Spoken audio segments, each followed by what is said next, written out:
Bugün söhbətimiz erkən boşalma haqqında olacaq. Erkən boşalma cinsi zəifliyin formaları arasında ən geniş yayılmış formadır.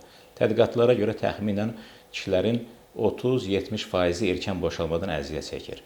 Lakin çox təəssüf ki, son illərə qədər erkən boşalma haqqında tədqiqatlar aparılmayıb.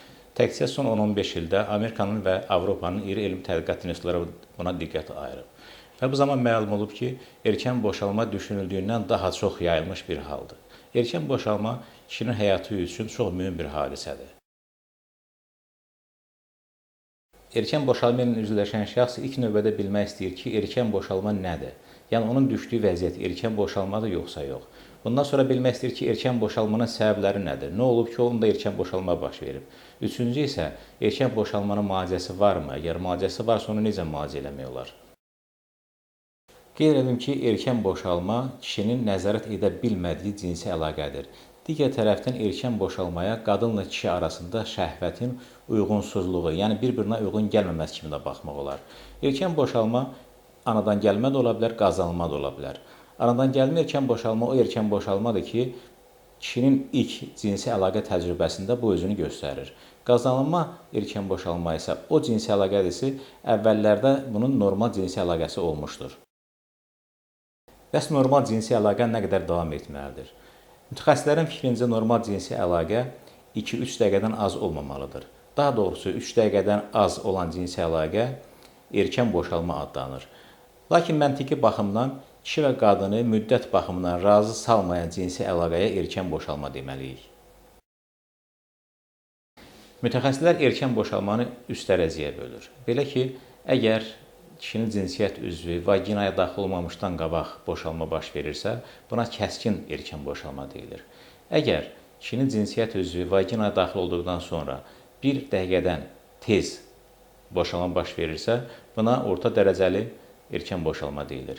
Əgər kişinin cinsiyyət üzvü vaginaya daxil olduqdan sonra 3 dəqiqədən tez erkən boşalma baş verirsə, buna sadəcə olaraq erkən boşalma deyilir. Erkən boşalmanın səbəbləri nədir? Erkən boşalmanın səbəbləri psixoloji və tibbi olmaqla iki yerə bölünür. Təbii ki, burada bilmək çətin deyil ki, psixoloji səbəblər tibbi səbəblərə nisbətən daha çox rast gəlir. Psixoloji səbəblər hansılardır? Gənclik dövrünün masturbasiya vərdişləri, qadının hamilə olmaq qorxusu, qadının cinsi əlaqədən imtina edəcəyinin qorxusu, müntəzəm cinsi əlaqənin olmaması və bu kimi bir çox səbəblər psixoloji səbəblərə aiddir. Tibbi səbəblər bütün yaşlarda rast gəlir, amma əsasən yaşlı adamlarda rast gəlir. Tibbi səbəblərin özünü də iki yerə bölürlər. Uroloji səbəblər və qeyri-uroloji səbəblər. Uroloji səbəblər içərisində ən çox yayılanları prostatın xəstəlikləridir, yəni prostatit, prostatın adenoması. Qeyri-uroloji səbəblərə isə bədənin başqa xəstəliklərini göstərmək olar. Erkən boşalmanın müalicəsi haqqında danışanda 3 məsələni xüsusi qeyd etmək lazımdır. Birincisi, erkən boşalma cinsi zəifliyin ən asan müalicə oluna bilən növüdür. İkincisi, erkən boşalma dərmansız da müalicə oluna bilən bir xəstəlikdir. Üçüncüsü, erkən boşalma təkcə kişinin problemi deyil, kişinin və qadının birgə problemidir. Erkən boşalmanın müalicəsinə başlarkən ilk növbədə onun psixoloji səbəbdən yoxsa başqa səbəbdən olduğunu aydınlaşdırmaq lazımdır.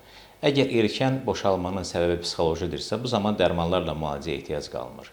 Yox, əgər hər hansı orqanla bağlıdırsa, ondan sonra tibbi müalicə başlayır. Əgər psixoloji səbəbdən deyilsə, yəni bədənlə, hər hansı xəstəliklə bağlıdırsa, onda bu hal dəqiqləşdirilməli və müalicə başlanmalıdır.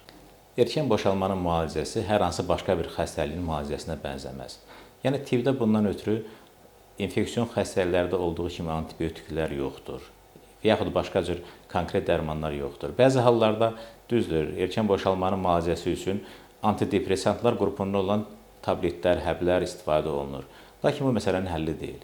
Erkən boşalmanın əsas müalicəsi qadının kişi ilə birgə anlaşdığı hallarda baş verir. Bir də bilmək lazımdır ki, erkən boşalmanın idarə etmək bir növ velosiped sürməyə bənzər. Əvvəlcə ora-bura çarpar, bir dəfə öyrəndisə, bir daha yıxılmaz.